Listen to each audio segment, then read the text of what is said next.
chasing is a vibration born of lack. Anything born of lack carries a signal that gradually drives it away from you. Have you ever felt that the more you long for something, the more it eludes you? The more you wait for a message, the less it arrives. The more you long for others to see and understand you, the more you feel forgotten. This does not happen because you are not worthy, nor is it due to cruel fate. It happens because the energy you emit, silent yet powerful, says, I lack. I need. I am not enough without that. Even if you smile, stay calm, or try to appear okay, your energy field is always more honest than your words, and it creates a corresponding response in reality. You do not attract with thoughts, you attract with frequency. And as long as your energy is running after and clinging, the very moment you are unconsciously pushing the thing you desire away. This is not a story of desire. It is a story of vibration. Only when you stop seeking, stop controlling, and stop asserting that you are lacking, do you return to the center, where you no longer need to attract, but begin to shine. Number 1. Theory of consciousness and vibration. Some vibrations need not be heard, yet they change an entire room. A person enters without saying anything, without doing anything special, yet all eyes turn to them. Conversely, there are people who, even at their best effort, make others feel heavy or sense that something is off. This is not found in words. This is the energy field, and the energy field never lies. Jung did not call it vibrating energy in the modern spiritual sense, but he understood deeply that consciousness, both conscious and unconscious, is the living magnetic field. When you emit vibrations born of lack, from a place filled with craving, control, and anxiety, you are sending a signal that says, I do not have. I am afraid. I am not enough. And the universe, along with those around you, responds not to what you say, but to what you are. In analytical psychology, Carl Jung explained that every longing issued from a wounded ego activates the shadow within. The shadow is not only the negative part, but everything you refuse, push away, or dare not acknowledge in yourself. When you pursue love out of fear of loneliness, you pursue from your shadow the belief that you cannot be whole on your own. When you pursue success because you feel you lack worth, you act from an inner crack rather than authentic passion. Jung called this projection the phenomenon in which the unconscious mind casts unintegrated parts of ourselves onto the outside world. In Ion Researches into the Phenomenology of the Self, he wrote that projections change the world into a replica of one's unknown face. Thursday, the world does not reflect reality, but mirrors the unseen wounds within us. Imagine you step into a new relationship. On the surface, you appear confident, joyful, and I need nothing. But deep inside, you check your phone constantly, waiting for every message, imagining countless scenarios if the other does not respond as hoped. This is a typical vibration born of lack. Even if you do not speak, that energy still radiates, and the other person senses it. Not through words, but through the tension.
please others.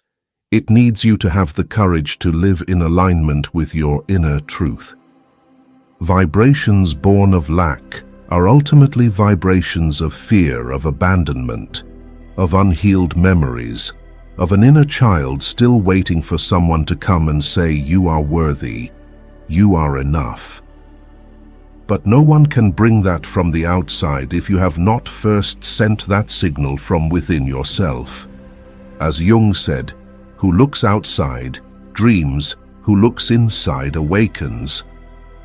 You no longer need to search. What you are seeking is not ahead, but in the frequency you emit with each moment.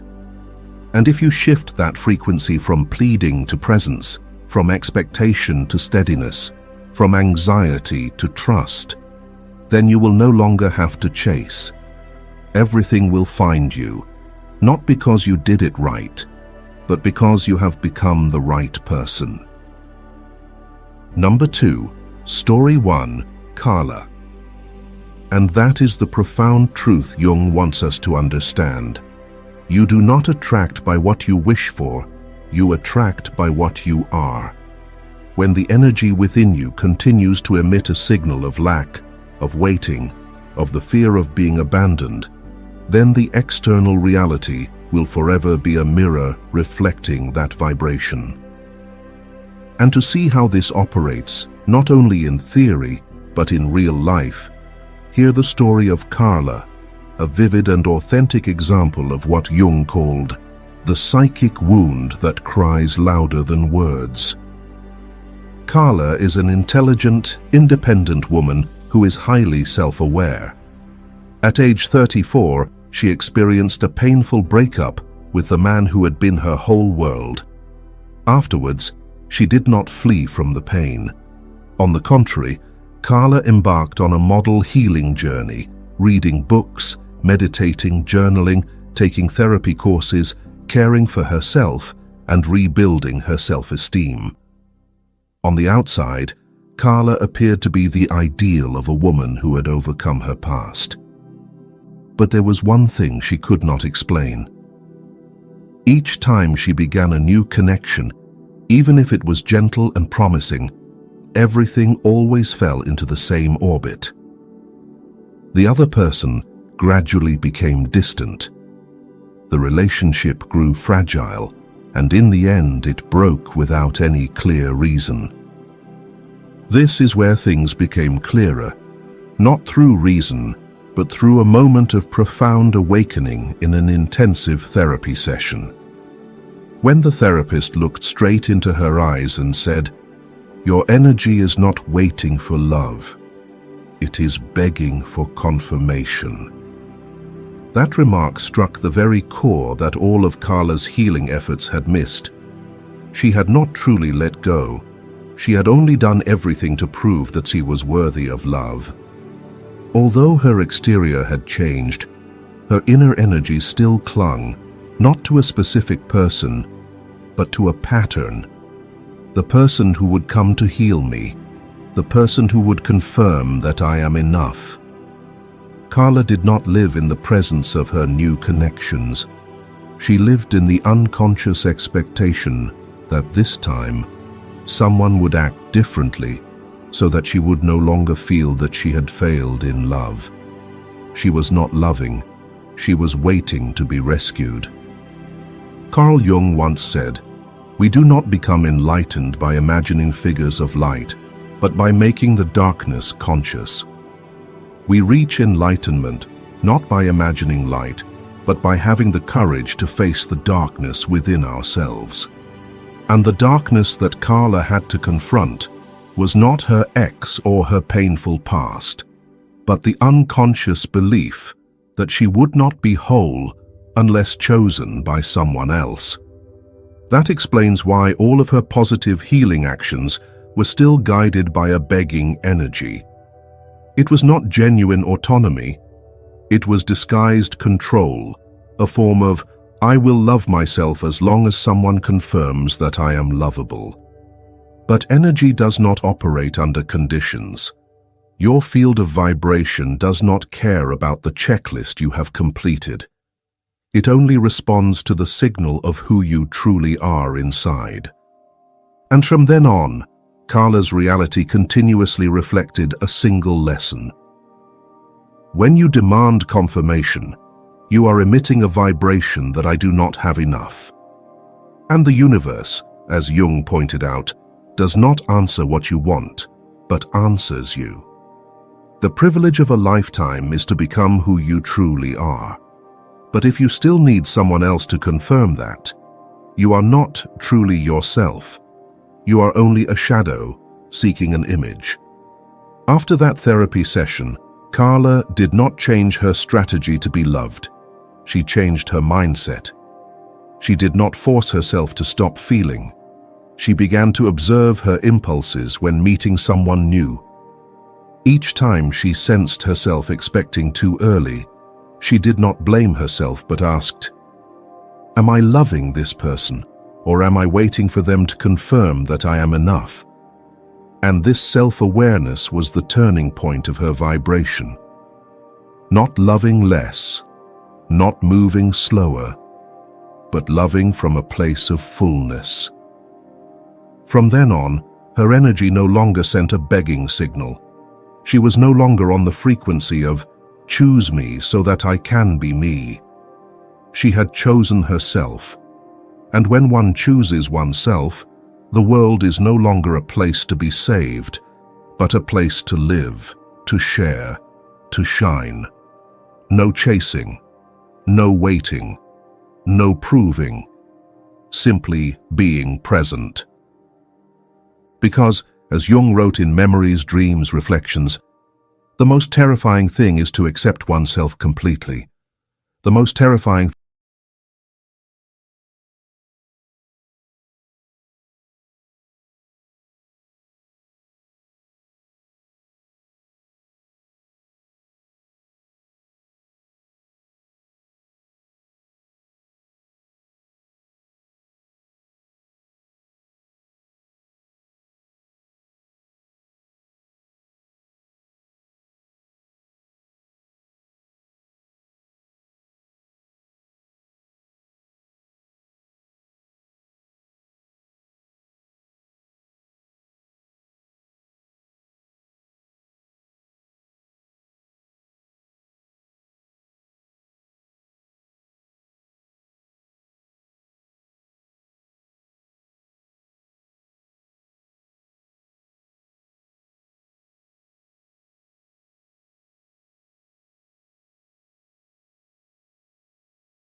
sadness emanating from them. This is the phenomenon of energy, not something mystical, but a living vibration arising from a psychological mechanism. Jung believed consciousness is not only words or thoughts, but also emotionally charged images. Images accumulated in the unconscious and broadcast outward like a frequency. In Man and His Symbols, he wrote that the psyche consists essentially of images. It is a self-regulating system that expresses itself in images. Drop a like in the comments if you have ever sensed someone's energy simply by their presence. Listen on, because what you are about to realize may change how you connect with yourself This explains why even if you say I am fine, I have let go, or I feel confident, others will still sense it if the true vibration inside you is trembling. The ego may lie, but energy does not. The danger is when the ego acts from fear but attaches a positive label, such as I am just trying or I am in love, then the shadow becomes truly powerful. As Jung warns, the acceptance of the shadow side of our nature is a moral problem. It is the very essence of individuation. Only when you dare to look at the vibration arising from darkness, control, fear, insecurity, do you begin the journey of individuation. A journey back to the whole self, where no part needs hiding. Individuation, according to Jung, is not becoming a better version of oneself, but returning to the center of the self, where all the fragments inside you are seen and reunited. When you still emit a vibration born of lack, you operate from the unhealed ego. But when you live from the center, from the self, you no longer need control, persuasion, or pursuit. You simply exist with inner richness. Then you no longer emit the signal to come to me, so that I can feel complete. But you emit a silent field, I am myself, and I am enough. Are you living from the center of your being, or are you sending out a signal begging someone to confirm you are worthy? Share in the comments, because that awareness is the first step to shifting the vibration you carry. There is a subtle truth Jung recognized early on. Others do not love you for what you do. They are drawn by the energy field you do not realize you are radiating. If that field issues from unintegrated darkness, you will attract people who activate your wound, not to punish you, but to invite you to look more deeply at what needs healing. In Ion, Jung wrote that the self is not only the center, but also the whole circumference, which embraces both consciousness and the unconscious. The self is not only the center, but the totality, embracing both the light and the darkness within you. So if you ever wondered why you keep meeting the same type of person, or why you feel misunderstood even though you tried so hard, the answer may lie in the frequency you emit, not in what you think about yourself. Only when you dare to turn inward, not to hide or fix, but to integrate every part of yourself, will you enter the state Jung called the wholeness of the self, the state where you no longer need to send a begging signal, because you are transmitting the truth. Are you ready to return to the center of yourself? If so, comment a single word: present. Being fully present is what makes your energy magnetic, no need to seek, and yet you will attract everything that truly resonates with you. Number 4. Story 2. Natalia. After understanding how energy emitted from a wounded ego can unconsciously attract repeating experiences, we recognize an even more important truth. Merely understanding is not liberation. The intellect may declare, I have let go.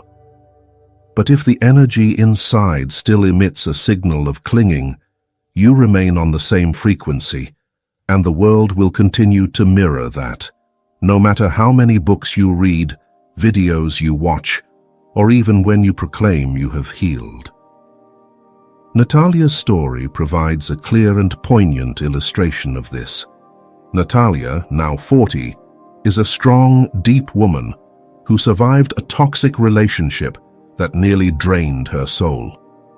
After the breakup, she embarked on a journey of rebuilding herself. She studied self-love, attended therapy, practiced meditation, journaled, and even started a small blog to share her recovery. Everyone around her saw a woman who had overcome her pain, and Natalia believed it too.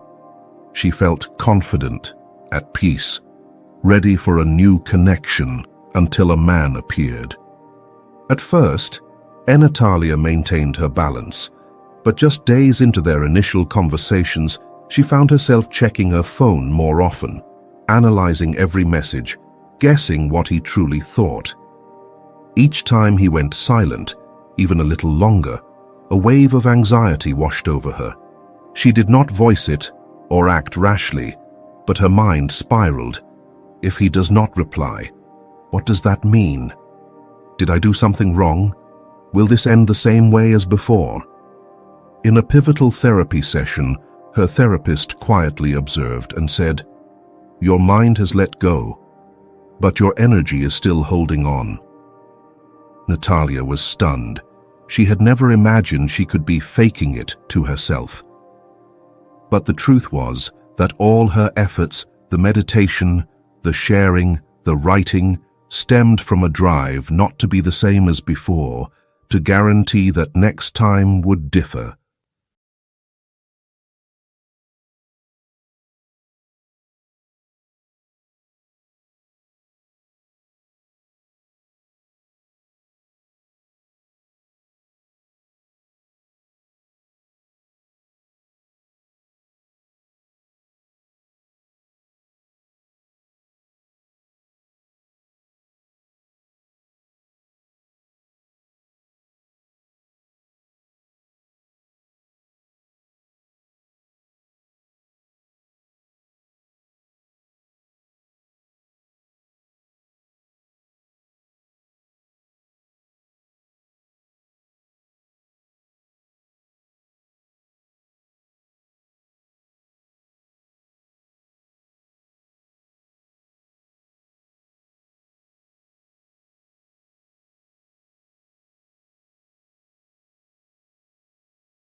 Why do I keep attracting the same type of person? Perhaps it is time to stop questioning the outside world and instead listen to yourself. Ask, what am I emitting that I dare not admit? Connection cannot grow on the foundation of energy bent by fear. The more you seek safety in others, the further you drift from your center. And the world, as Jung said, does not respond to what you want, but to what you are.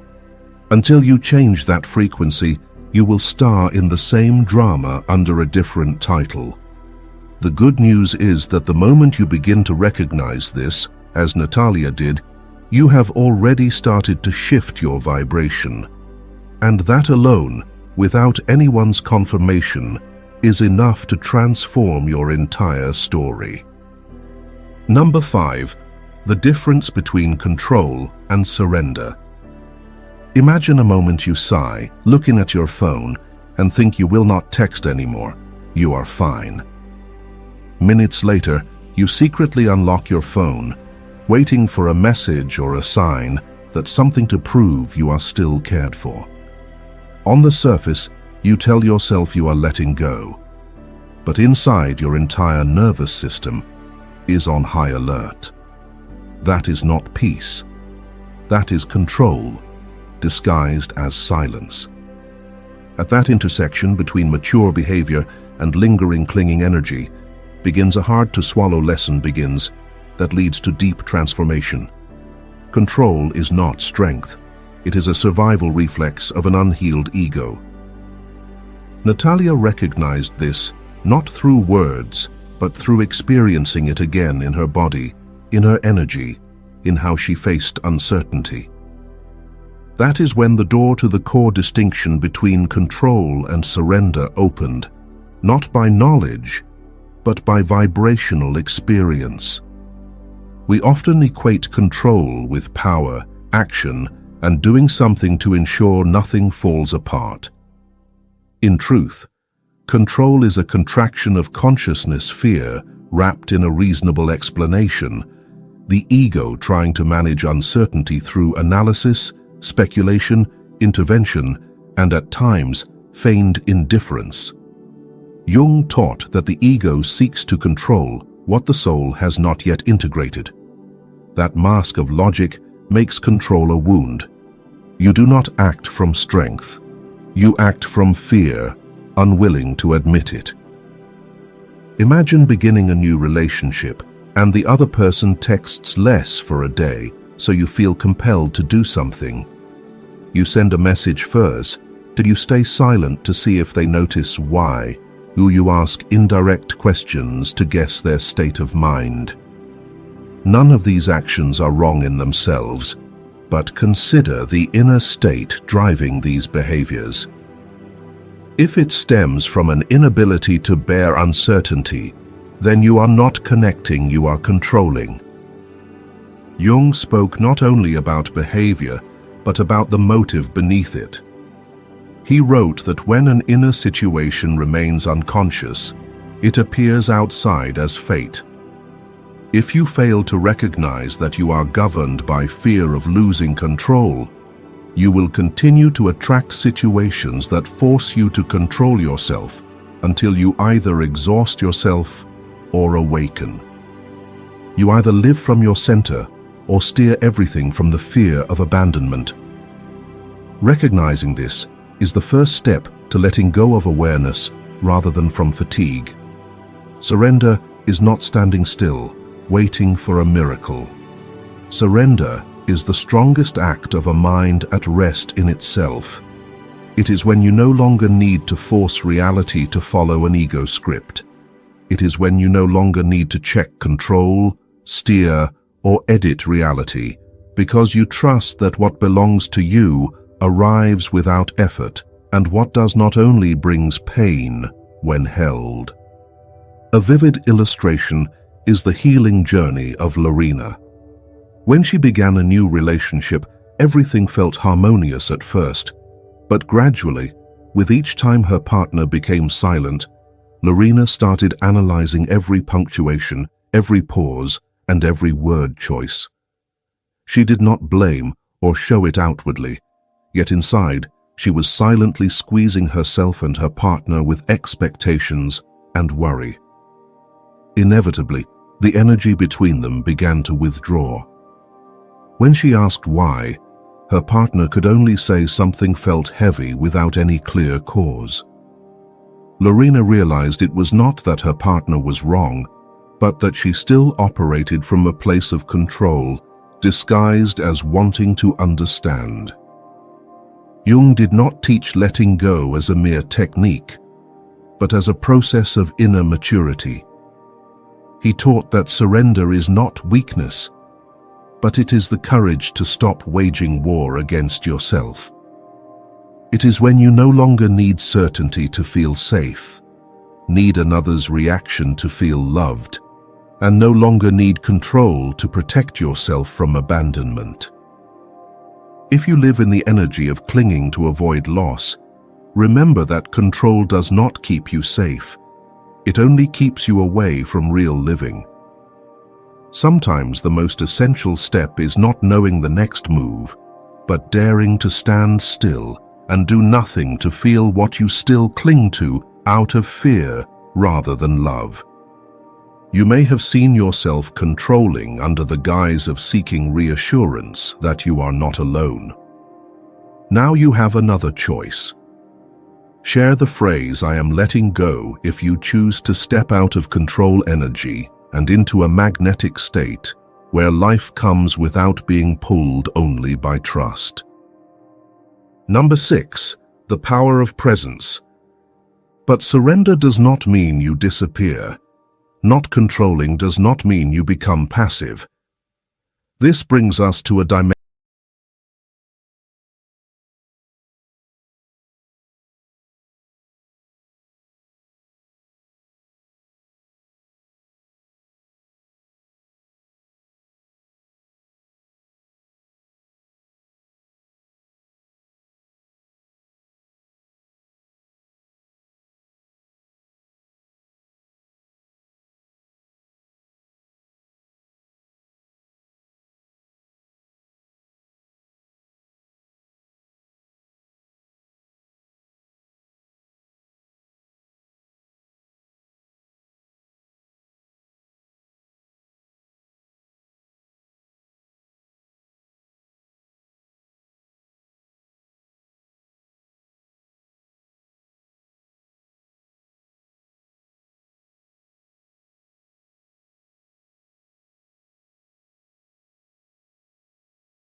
here.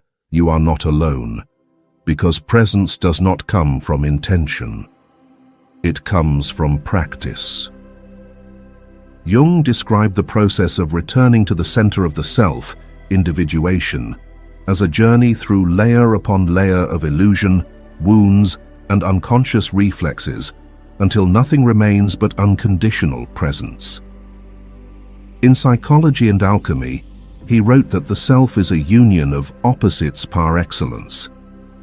Only when you stop striving to become something smarter, more likable, more independent, can you begin to be fully present as your complete, undivided self. A beautiful example of this comes from Daniela's story. For years, she fell into the same cycle. Meet someone new, feel excitement, then let anxiety take over. She began analyzing every message, waiting for positive reactions to feel safe. Yet all of it left her exhausted, until one day she made what she called a decision of radical stillness. She did not withdraw from life, she withdrew from reaction. She stopped chasing connection, stopped strategizing, and each day simply practiced presence in her body, breath, heartbeat, silent space, without forcing herself to feel better, only to show up more authentically. A week passed, then 2. Nothing dramatic occurred, but gradually she realized she no longer felt turmoil when she did not receive a response. She no longer clung to every small change as if it were a lifeline. She felt clear. From that clarity, the connections that came to her no longer repeated old scripts. No tension, no struggle, because she was no longer attracted by black, but by a magnetic field of grounded presence. You may ask how to attain that presence. The answer is not in a checklist. It lies in letting go of having to do to become. Jung never taught self-improvement like a machine. He invited us to live fully as the self that already exists. He wrote that the privilege of a lifetime is to become who you truly are. And that becoming does not come from chasing something new, but from pausing long enough to realize you have always been here. Just be present. If this resonates, leave a single word in the comments. Present. Not as a YouTube habit, but as a reminder that you once forgot yourself somewhere and are now returning. No more chasing, no more controlling, just presence. From there, everything begins to shift, not because of what you do, but because at last you have truly become yourself. Number 7, vibrational detachment. But presence, though powerful, does not drop like a gift. It results from a deep inner discipline, a willingness to stop reacting, observe instead of controlling, and to face oneself in the silence we once tried to fill. Presence cannot live in a mind driven by anxiety. That is when you need to step into the key Jungian practice of vibrational detachment. Not to become cold, but to return to your whole self, undistracted by the need for external validation. Vibrational detachment does not mean indifference or lack of desire. It is the highest commitment that you will not betray yourself just to keep an unhealthy connection. It begins by daring to notice subtle signs that you are pursuing from an energy of lack, not because you are weak, but because you have grown accustomed to a dependent vibration. That vibration may speak for you through every message, every pause, every glance. You may have felt unable to bear a moment of silence in a relationship, each minute without a reply, sending your mind into chaos, your imagination racing, and your hand itching to act, to write something, ask a question, or check the other person's status. That is not your true nature. That is the frequency of a lack of hijacking your system. Jung warned in The Psychology of the Transference that an activated complex puts us momentarily under the control of an autonomous personality. It means our unhealed wound takes over our actions while we believe we are reacting reasonably, though we are manipulated from within. Or you may find you cannot stand not knowing what the other person thinks or feels. You constantly need confirmation signs or repeated assurances to feel safe. But that need does not arise from the present N. It arises from a hidden anxiety that has lived in you for a long time. If you find yourself easily triggered, unable to wait, always needing explanations to steady your emotions, then you are likely not loving but communicating through the vibration of lack. And the world senses it as a cry for help, even if you never speak a word. The way out of this invisible cycle lies not in more action, but in learning to stop the moment the impulse arises. The moment you want to send an unnecessary message, the moment you feel compelled to do something to hold the connection. Jung pointed out in the Red Book that in each of us, there is who we do not know who speaks to us in dreams, telling us how differently he sees us from the way we see ourselves. When you pause, you begin to listen to that deep part that needs no control, reaction, only presence. You can begin with a small step by doing nothing for the first 3 minutes of restlessness. Just breathe, do not touch your phone, and do not seek distractions. Then ask yourself whether you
And from that still point, you emit an irresistible field, a silence full of attraction, a state of ease that allows what does not fit to fall away and what is right to come to you. Therefore, you do not need to become someone else. You only need to return to the center of yourself. Let the stillness speak for you. Let your energy radiate before you enter a room. Let the fullness within be the unspoken call the world cannot ignore. You no longer need to be chosen because you have chosen yourself. And that is the vibration that cannot be resisted. If these insights touch the depths of your being, the desire to live authentically, to be free, and to heal from within, then do not leave, yet subscribe to continue the journey back to yourself, where you need not chase anything, because everything essential has always been within you.